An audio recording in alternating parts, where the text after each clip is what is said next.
We had KJ Wright on earlier this season and had a great time with him, former member of the Legion of Boom. You can also see him on Fox Sports as an NFL analyst. What's up, KJ? How you doing? Fellas, what's going on? Hey, you're telling me, are you telling me that the San Francisco 49ers are going to go to the Super Bowl with a third-string quarterback? Who said that? Did I say that? Hey. I'm asking you. Your boy Sherman, not to be messy, is kind of insinuating that they got action.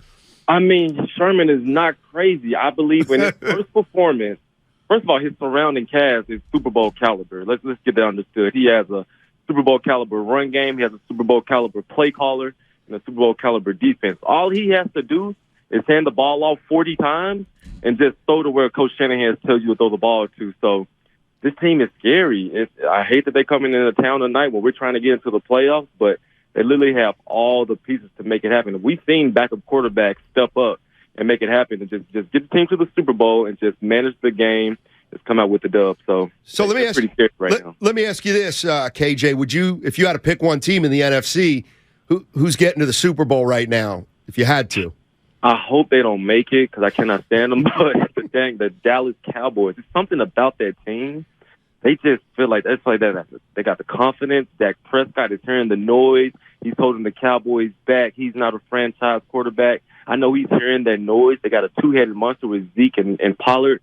Phenomenal defense. So I believe that out of all the years that they've been upset that they just lose in the first round, I believe the Cowboys can actually make it happen this year. Now, KJ, you were part of one of the greatest defenses, in NFL history, the Legion of Boom.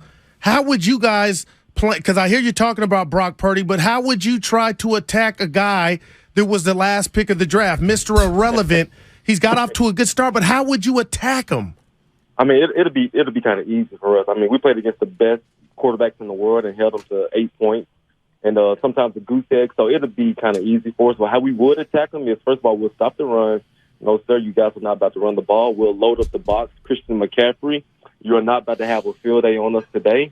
And then on third down, that's just money down. What we're going to do is double-team your best players and Kittle and McCaffrey, especially since Debo is hurt. Let Sherm hold Ayuk. We'll have a field day, and it will not be close. It's that simple. KJ Martin joining us on 95.7. I'm sorry, KJ Wright. That's a flag on Steinmetz. My bad. Hey, the one thing I want to ask you about is how long does it take a defense to be called great? Because I've heard this a lot this year. Hey, 49ers, I'll tell you what, they got one of the best defenses we've ever seen. So how long does it take for you to say a defense is great, KJ? I believe you got to be consistently special for like years and years to come. With my defense, why we're considered great is we were number one scoring defense for 4 years in a row. 4 years in a row, we was the number one scoring defense. And then you looked at us, the performance we had against Peyton Manning. There was the number one offense in the history of the NFL, and we held those guys to 8 points, which was still too many. And so you just look at the Niners and where they are. They've been looking phenomenal. Even when Robert Saleh was there, it's like these guys have glimpses of like these guys are pretty special. And you want to be considered the great, you got to get that Super Bowl. The 85 Bears got it. The Baltimore Ravens got it in the 2000s. Legion of Boom guys got it in 2013. So you got to be able to get that Super Bowl ring on your finger to call yourself great. KJ Wright joining us on 95.7 The Game, member of the Seattle Seahawks for 10 years, Super Bowl champ, Legion of Boom member, and you can see him on Fox Sports as an NFL analyst. KJ, I'm looking at mainly the quarterback, Geno Smith, and I got to be honest, it wasn't hate, it was shade. I'm like, they really going out there to battle with him? And that Monday night interview where he said they wrote me off, I didn't write back, phenomenal. But a bad home loss last week at Carolina. Is Cinderella or the Slippers coming back home? Kind of explain where Seattle is because they need this game, but there's been some slippage. And Geno needs this for his free agency. He's looked great. I'm going to say this. He had his moments through the season where he's looked really special.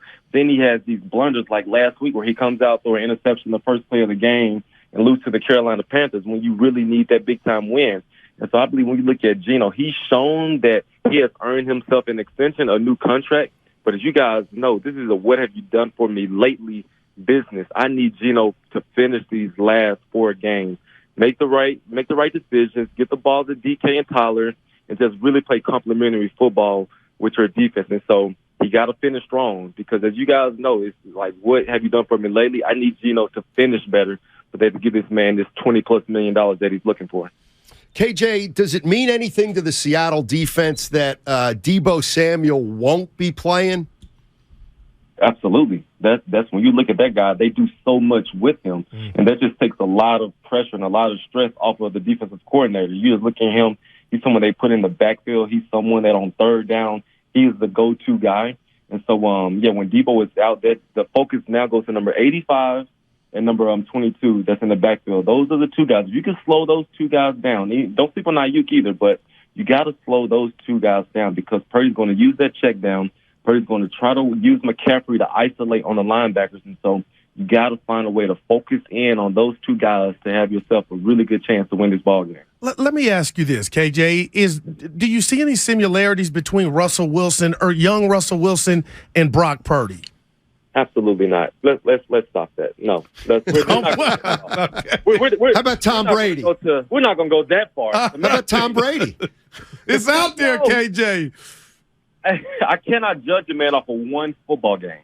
You know he played well, but let's let this man. He has a full week, and he's going to his second game. Let's give this man some time. Let's see what he can really do. He can come out here and just look like, we see why he was drafted so late. So he had a phenomenal start. He's surrounded by great talent, but Russell Wilson, Tom Brady, not so. KJ, let me just piggyback off of that. Did you know when you first laid eyes on Russ, he would be special?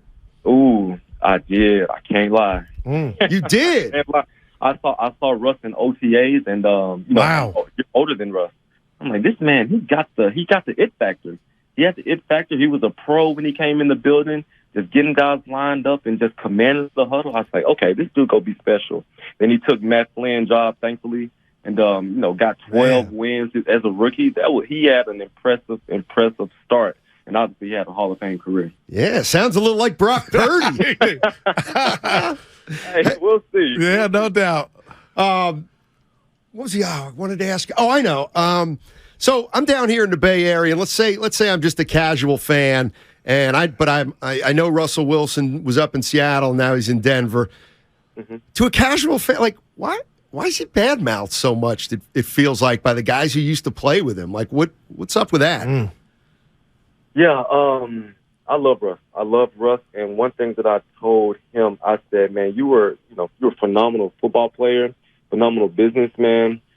One thing as a ball player that you have to get right is the locker room. You got to have the relationship tight with the fellas. And I believe that when you look at Russ, if he could do it over again, he would have made sure that he put an emphasis on building relationships and just being one with the fellas. And so, phenomenal play. Little aloof. Yeah, just the focus. I feel like the focus wasn't there. The presence wasn't where it needed to be. And phenomenal guy. Got the heart of gold, but I just feel like the focus was elsewhere. And so, it's unfortunate when you hear guys in the media. You got Michael Robinson, you got Sherm, even Golden Tate. They're not holding back. They're being brutally honest. And I was, if there was anybody else, they would have the benefit of the doubt. And our boys, with the way we were talking, that we would have each other's back. But it's unfortunate to see it like that. KJ, before we get you out of here, I need you to play Steve Harvey. I'm going to give you two names, and you got to pick one for Defensive Player of the Year. Micah Parsons in Dallas or Mr. Bosa here in San Francisco? I'm going Bosa. Give me Bosa. So Parsons really won. Now I'm playing, but yeah. Okay. Hey, he's a bad dude, isn't he? Both of them are. Phenomenal. I love seeing Bosa coming off that injury, the way he responded from that. That's really cool. But Parsons is phenomenal as well. Who wins tonight? I'm not answering that. All right. That's KJ Wright. Thanks for joining us as always, man. Appreciate it. Thank you, fellas.